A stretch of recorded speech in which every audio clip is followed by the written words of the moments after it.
The room was quiet in the way space stations often were, a soft hum under everything, like the place was breathing in its sleep. The human, named Aaron, lay on his narrow bed, staring at the ceiling panel. It was supposed to be night, but the light never fully went out on station K-17. It only dimmed, as if the station itself did not trust the dark.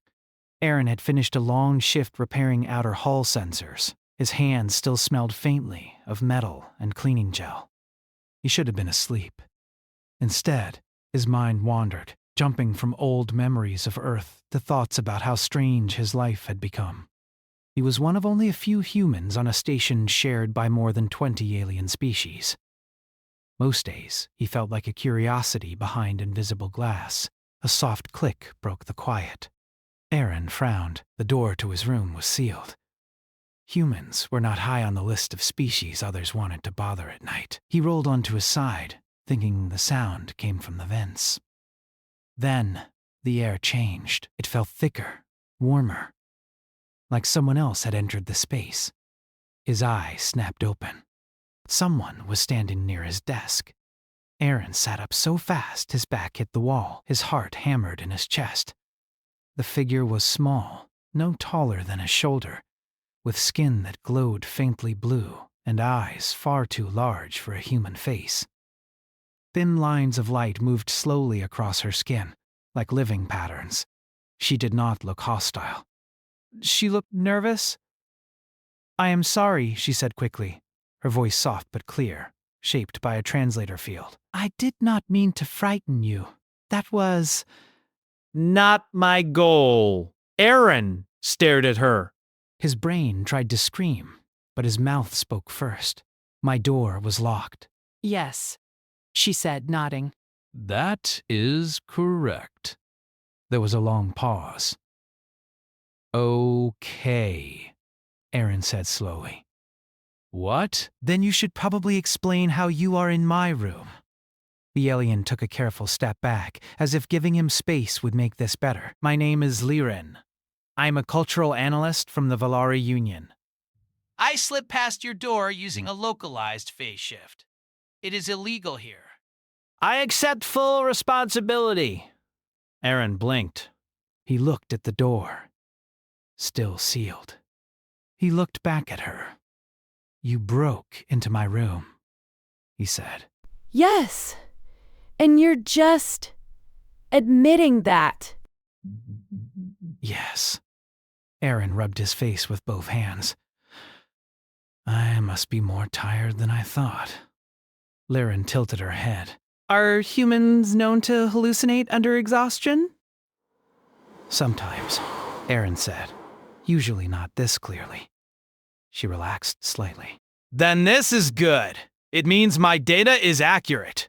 That made him pause. "Your data about what?" Liren's eyes fixed on him with intense focus. "Humans." That single word landed heavier than he expected.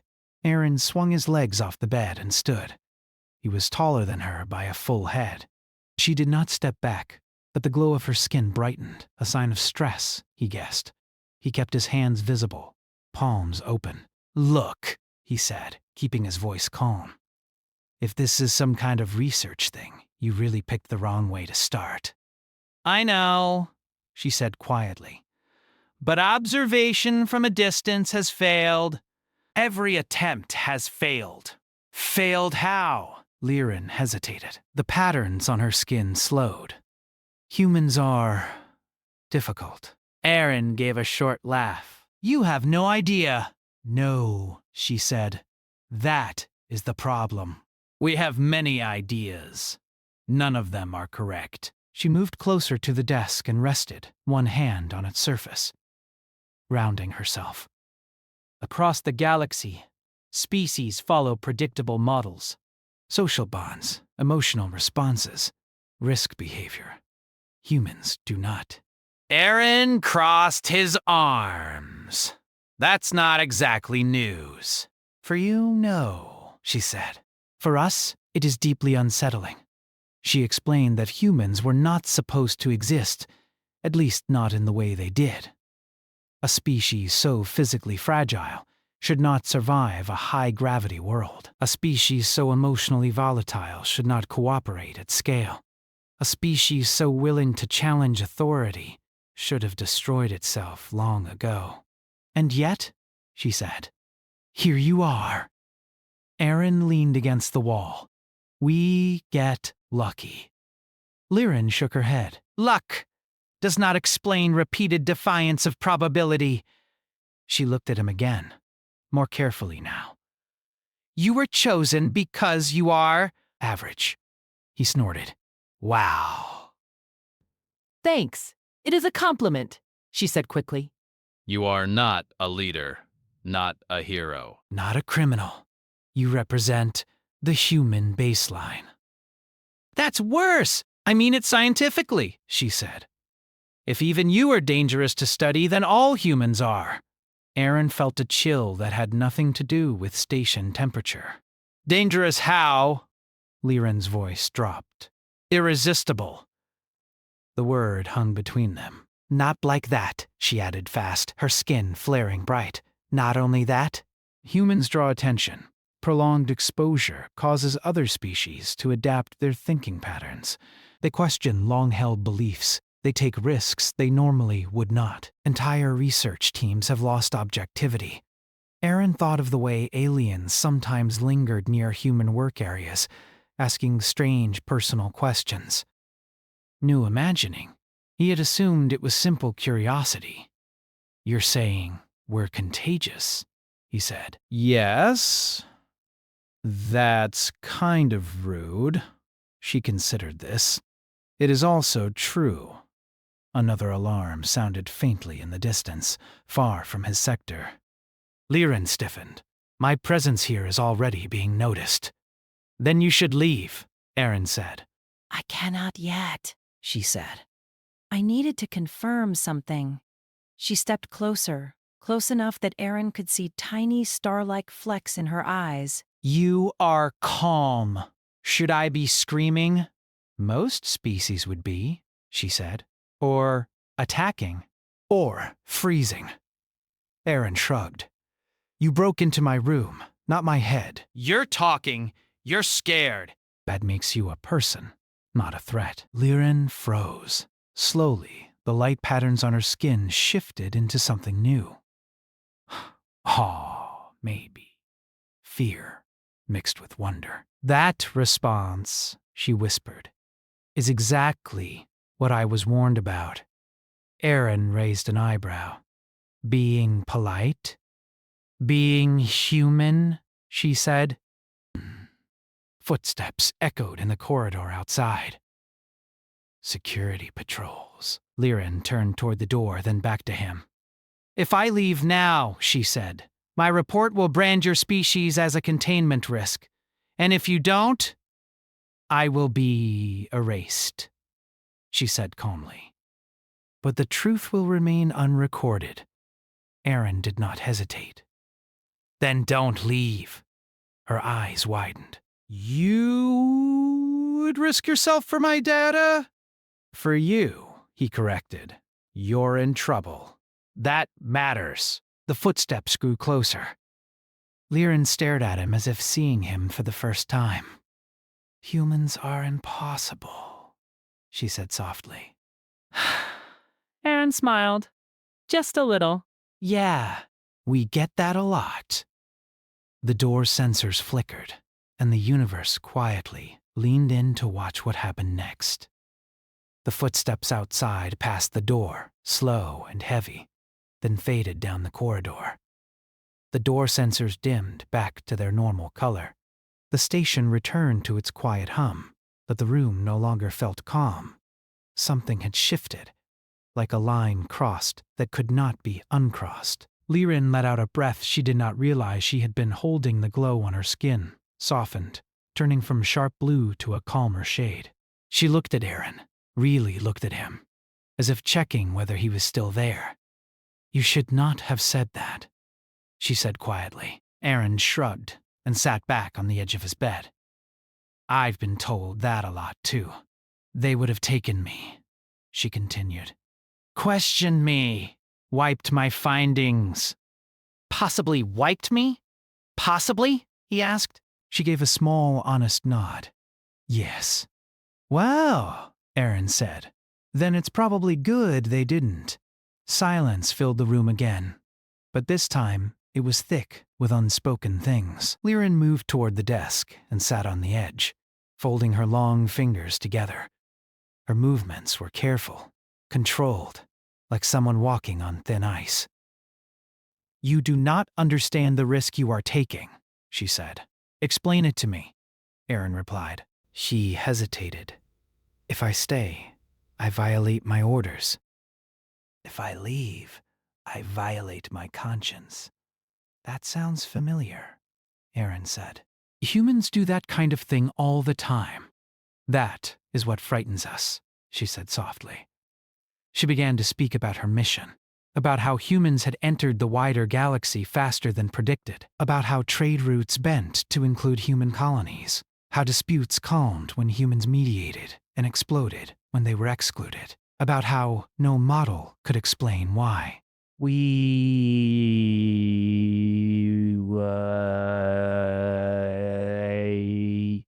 Attraction? She said.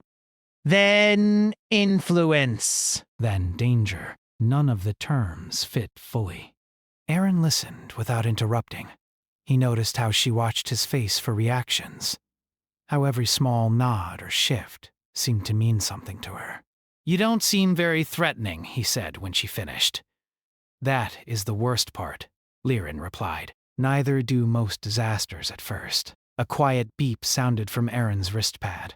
A routine system check reminder. He ignored it. So what now? He asked. Liren looked around the small room, at the plain walls, the scattered tools, the faded photo of Earth pinned near the bed. Now I observe, she said. Up close. Carefully. You're already broke into my room. How much closer are we talking? Her skin brightened slightly again. Conversation. Shared space. Decision-making under pressure. That sounds like living, Aaron said. Yes, she replied. Exactly. Time passed strangely after that. Minutes felt long, then suddenly short. Liren asked questions. Simple ones, at first. Why he chose to work on a mixed-species station. Why humans decorated their personal spaces. Why he kept a photo of a planet he could not return to easily. Because it reminds me who I am, he said.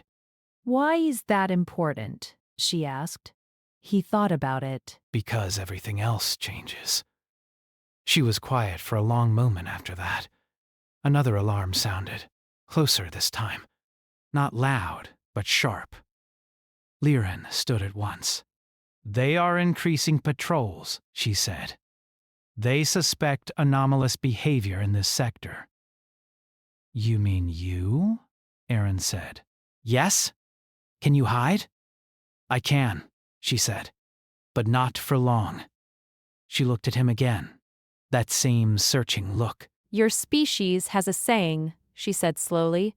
If you are already in trouble, make it worth it. Yeah, that sounds like us. I accessed your cultural archives, she continued. I am not supposed to. Humans break rules so casually. You even celebrate it. Only the good rule breaking, he said. Sometimes, Liren stepped closer to him again. Not out of fear this time, but curiosity. You offered protection without gain, she said. That is irrational. Maybe, Aaron said, but it felt right. That response, she said, is spreading. He frowned. What do you mean?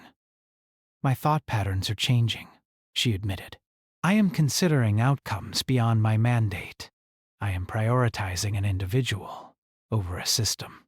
That's normal, he said. For you, she corrected. For me, it is not. The lights flickered. Station-wide announcement tones echoed faintly, unreadable from this distance. They will search rooms next, Liren said, including yours. Aaron stood.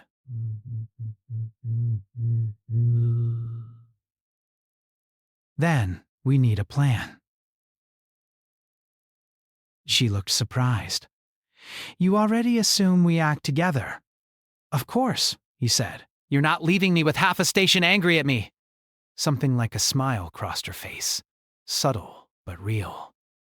They moved quickly. Liren used her device to dampen her biosignature, while Aaron rerouted power from non-essential systems, creating enough noise to mask her presence.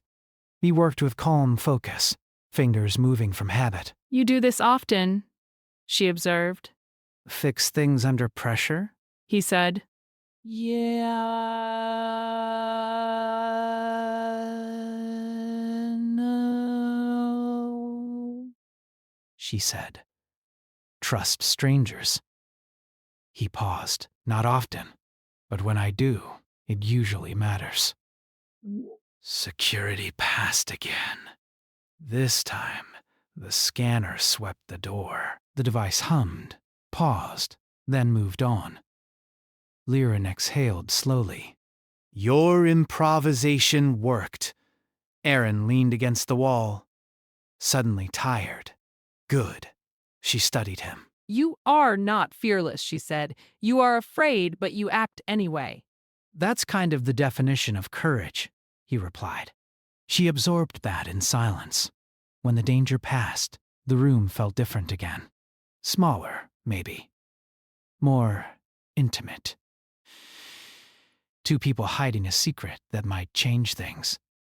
I will have to leave soon, Liren said. But not yet. What happens when you do? Aaron asked. My report will be incomplete, she said. Which is unacceptable, he smiled faintly. Humans live with incomplete information all the time. That is also terrifying, she said. She walked to the door and placed her hand near it, not opening it. If I return to my people unchanged, they will continue to fear you. If I return changed, then, he asked, they may fear you more, she said. Or they may listen. He nodded. Either way, someone has to take the first step. Yes, she said. And I did not expect it to be me. She turned back to him. You have altered my trajectory, Aaron. He scratched the back of his neck. Sorry? No, she said firmly. Thank you. Another quiet moment passed. Not awkward, just full. Outside, the station continued its routines, unaware that something small but powerful had taken root in one quiet room. Not a weapon, not a treaty, just understanding, fragile and dangerous. Liren moved closer to the window panel, gazing out at the stars. Your species does not conquer, she said softly. You invite! Aaron joined her, looking out into the endless dark. We just show up, he said. The rest kind of happens. She nodded slowly. That may be enough to change everything. And somewhere beyond the station walls, the universe shifted again, uneasy and curious, as humanity did what it always did best: exist loudly, honestly, and without permission. The next cycle began with tension that never fully left the air. The station lights brightened to artificial morning, but the feeling in Aaron's room stayed heavy. Liren had not left. She stood near the wall panel now, listening to signals only she could hear, her skin glowing in slow, thoughtful patterns. Aaron watched her while pretending to check his tools. He had learned that her skin light meant more than words. Fast light meant fear. Sharp lines meant alert. Right now, the glow was smooth but restless. They are changing patrol patterns, she said. Not randomly. They are learning. That's not great, Aaron replied. No, she agreed. It is efficient. So what does that mean for us? Liren turned toward him. It means my presence here is no longer an accident in their eyes. It is a question. And they don't like questions, Aaron said. I? Questions create instability, she replied. Instability leads to change. Now that, he said with a small smile, sounds like something humans are blamed for a lot. Liren did not smile back, because it is often true. She moved closer to him again, not out of fear, but because she seemed to think better when he was near. That realization unsettled her. He could see it in the way her fingers tightened slightly. I access deeper files, she said. Restricted ones. Aaron raised an eyebrow. You're really bad at following rules. Her skin flickered in what he had come to recognize as embarrassment. I am becoming worse. What did you find? Records of first contact failures, she said. Species that caused cognitive disruption in others. Species that altered galactic norms simply by existing. And? He asked. All were isolated, she said. Contained, studied from afar. Some were erased. Aaron's jaw tightened. And humans? You are too widespread, she said. Too integrated. Too liked. He laughed softly. That's new. It is not affection, she corrected. It is familiarity. You make yourselves known. You talk. You help. You interfere. Guilty, he said. That is the problem, Liren continued. You create emotional variables where systems expect logic. Footsteps echoed again outside, closer, this time. A voice spoke in a sharp alien tone, issuing instructions. They are beginning localized scans, Liren said. Room by room.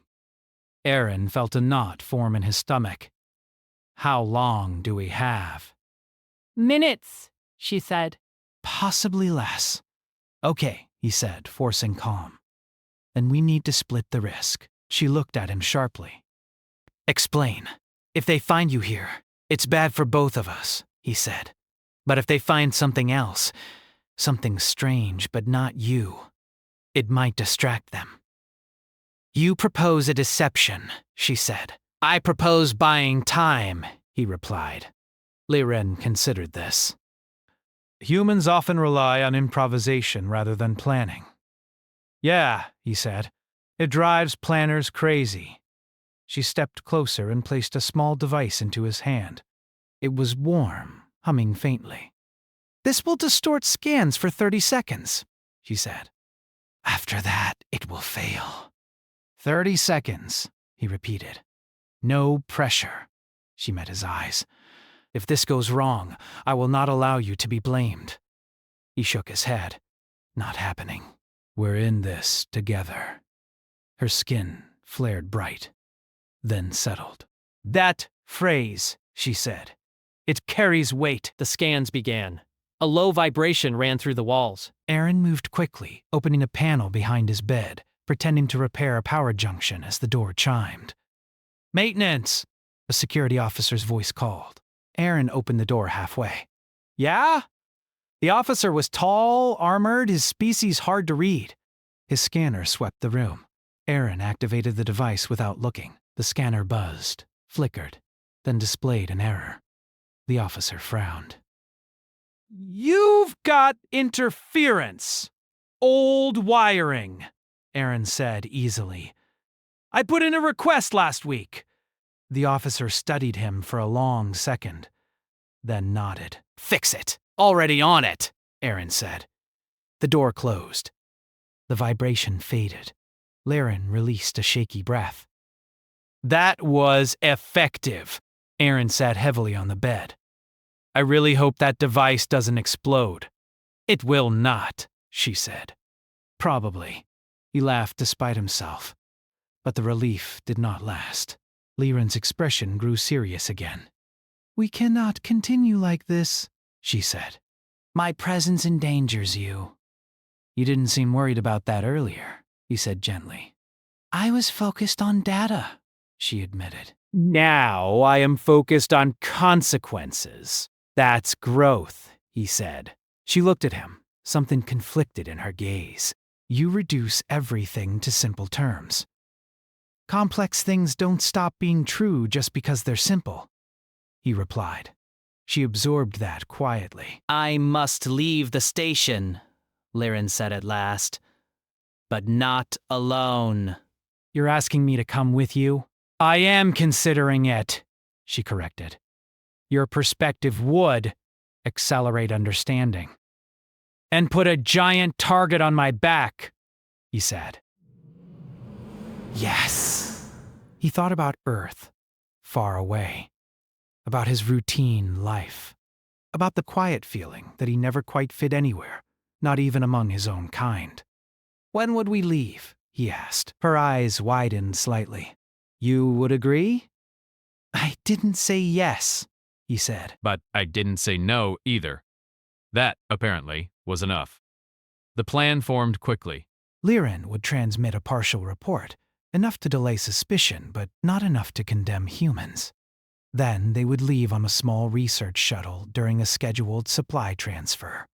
As they prepared, Aaron noticed how Liren moved differently now. Less rigid, more adaptive. She questioned assumptions. She adjusted plans when new information appeared. You're thinking like a human, he said. She paused. Is that Bad? Depends who you ask, he replied. When the time came, they stood near the docking bay, hidden among cargo containers. Voices echoed. Systems beeped. The universe felt very large and very close all at once. Liren looked at him. Once we depart, there is no guarantee of return. Aaron nodded. Humans are good at that too. The shuttle doors slid open. They stepped inside. As the bay doors closed behind them, Liren felt a strange sense of loss and excitement. She was leaving certainty behind. She was choosing a path without clear outcomes. She glanced at Aaron, who was strapping himself in. Calm as ever. Do you regret this? She asked. He thought for a moment. Ask me later, he said. But right now? No. The shuttle detached smoothly, slipping into the dark between stars. The station shrank behind them, unaware that it had just let go of something dangerous and wonderful. For the first time, Liren was not observing humanity from the outside. She was traveling with it. And the universe, vast and careful, had just lost a little more control. The shuttle moved quietly through open space, its engines low and steady. Stars slid past like slow thoughts. Inside, the cabin felt small, filled with the hum of systems and the sound of two beings breathing in different rhythms. Aaron sat in the pilot seat, hands resting lightly on the controls. He was not a trained pilot, but human ships were built for flexibility. Liren sat beside him, watching every movement with careful attention. You are calm? She said. Not really, Aaron replied. I just look that way. That is another human trait, she said. You hide stress behind function. Sometimes, he said. Sometimes we just get used to it. Behind them, Station K-17 was already a distant point of light. Liren felt a strange pull in her chest, something like loss mixed with relief. She had left behind her assignment, her authority, and her certainty. Ahead of them was nothing but space and consequence. Her wrist device chimed softly. She looked down, skin dimming. They have received my partial report, she said. And? Aaron asked. They are confused, she replied. Which means it worked. He smiled faintly. Confusion buys time. Yes, she said. But it also raises suspicion. They flew in silence for a while after that. The shuttle's navigation system plotted a course toward a neutral relay point, a place where independent vessels often passed without question. Liren watched the stars, her thoughts racing. She had spent her life observing patterns, building models, trusting systems. Now she was inside a situation no model could fully describe. Why did you agree to come? She asked suddenly. Aaron did not answer right away. He adjusted their trajectory slightly, then leaned back. I guess, he said slowly, I've always felt like I was standing next to something bigger, watching it happen instead of being part of it. And now? She asked. Now I'm definitely part of it, he said. She studied his face. No regret, no pride, just acceptance. That, she realized, might be the most dangerous human trait of all. A warning light blinked on the console. Aaron said. That's new. Liren leaned forward. We are being scanned. By who? He asked. Unknown, she replied. The signal is not Union standard. A shadow moved across the stars ahead. A ship emerged, sleek and dark, its shape unfamiliar. Aaron's pulse quickened. Is that bad? Potentially, Liren said. This region is often used by independent enforcement groups. Like bounty hunters? He asked, but with fewer rules. The unknown ship hailed them. A harsh voice filled the cabin. Unregistered vessel, cut engines, and prepare to be boarded. Aaron looked at Liren. Ideas. She hesitated. Compliance reduces risk. Yeah, he said, but it doesn't remove it. He took a breath and opened the channel. This is a civilian research shuttle? He said evenly. We are en route to a relay point. Your transponder is masked, the voice replied. That suggests deception. Aaron glanced at Liren. She nodded slightly. We have sensitive data, Aaron said. Masking is standard procedure. There was a pause. Too long. They are analyzing your speech patterns, Liren whispered. They are trying to identify you. Can they? He asked. Not easily, she said, but prolonged contact increases probability. The shadow ship moved closer. Aaron made a decision. He cut the channel and pushed the engines. The shuttle surged forward. Alarms sounding. Liren grabbed the seat. That was not compliance, she said. Humans are bad at that, he replied. The chase was short but intense. The shuttle was fast, but not built for combat. Energy bursts streaked past them, lighting the cabin in flashes. Damage report? Aaron asked. Minor, Liren said. But sustained pursuit will overwhelm us. Then we don't let it be sustained, he said. He angled the shuttle toward a dense star cluster, sensors screaming warnings. That region is unstable, Liren said sharply. Perfect, Aaron replied. They plunged into turbulence, gravity shifting, space bending in unpredictable ways. The pursuing ship hesitated, then followed. Aaron's hands moved with instinct more than training. He felt the ship respond, felt the thin line between control and disaster. Behind them, the shadow ship struggled. Its systems were not built for this kind of chaos. A sudden surge rocked both vessels. The shadow ship veered off, its signal breaking apart. Silence returned, heavy and sudden. Aaron slowed the shuttle, breathing hard. Are we alive? He asked. Yes, Liren said. Against probability. He laughed, a short, shaky sound. That's our specialty. She stared at him, something new in her eyes. Respect, yes, but also fear, not of him, of what he represented. When they reached the relay point hours later, the space was crowded with ships of many shapes and origins. Noise filled the channels. Life, messy and uncontrolled. Liren sent a brief encrypted message to a contact she trusted. Someone outside official channels. The reply came quickly. They know you are missing, she said. They are debating classification. Of humans? Aaron asked. Of both of us, she replied.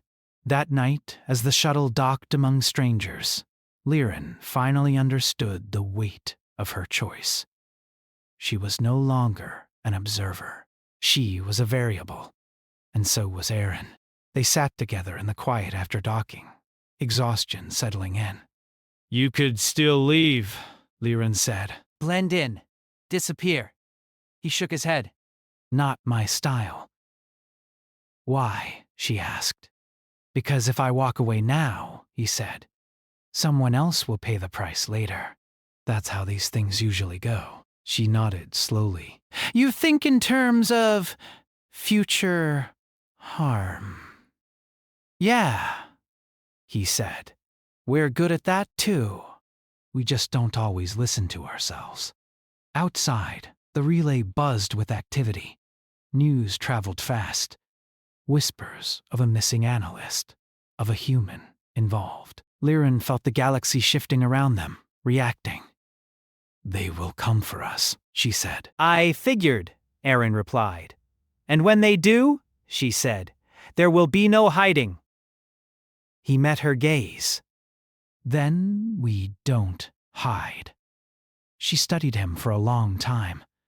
In all her research, she had never encountered a species that met danger not with dominance or submission, but with stubborn presence. Humans did not demand control. They demanded to be counted. As the relay lights flickered and ships came and went, Liren realized something with quiet certainty. This was no longer about a report. It was about a choice the galaxy would soon be forced to make. And humanity, as always, would not wait for permission. The relay station never slept. Ships arrived and left in steady waves, their lights blinking like distant cities in motion. Voices overlapped in dozens of languages, and the air felt thick with movement and purpose. For Aaron, it felt overwhelming. For Liren, it felt dangerous.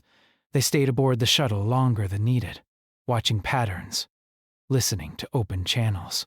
News traveled quickly here, even without official announcements. Whispers moved faster than ships. They are searching, Liren said quietly. Not openly, yet. Aaron leaned back in his seat. So what's the plan? Liren hesitated.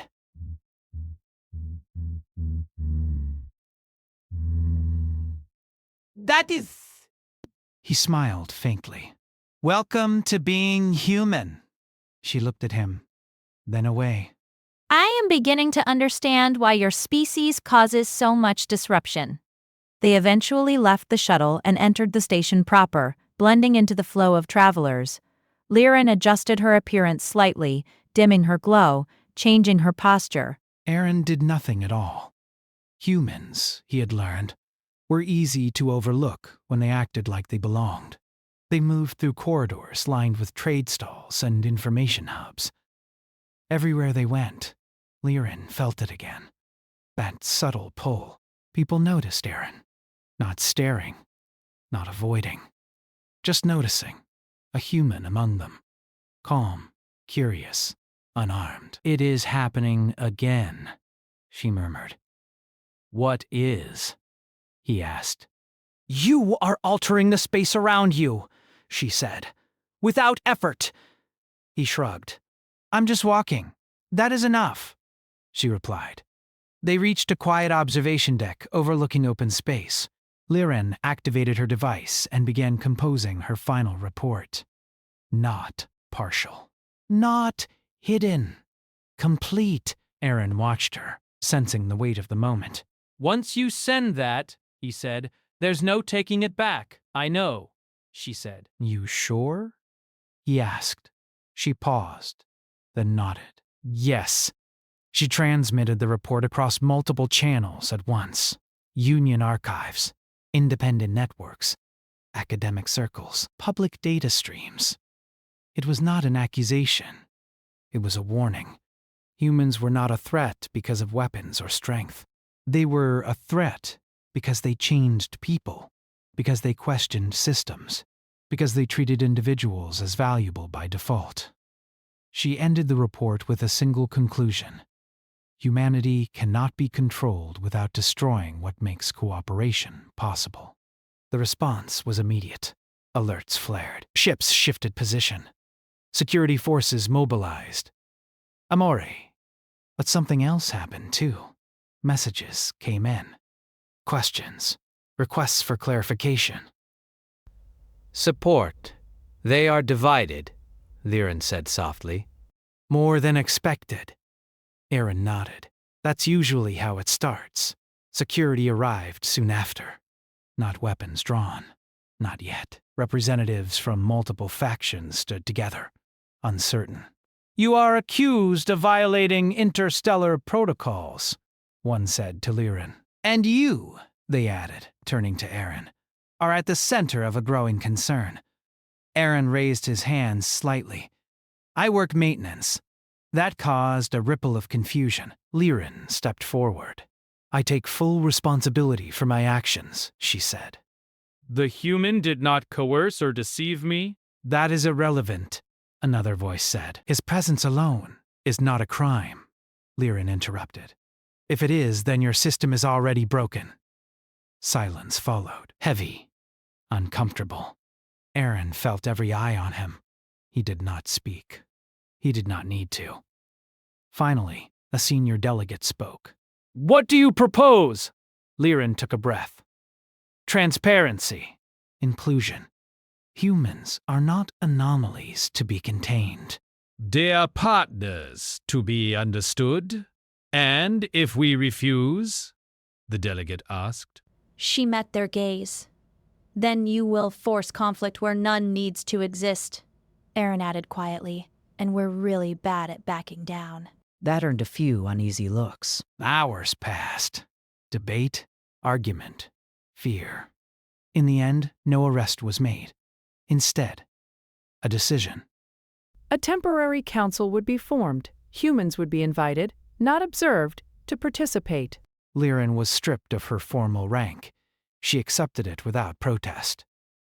Aaron was offered a choice: return to his old life, or stay. He did not hesitate. I'll stay, he said. Someone's got to fix things when they break. The relay lights dimmed as ships adjusted their paths, responding to a new reality. One where humanity was no longer a question mark. Later, on the observation deck, Liren stood beside Aaron again, watching stars drift past. You changed everything, she said. He shook his head. I didn't. I just showed up.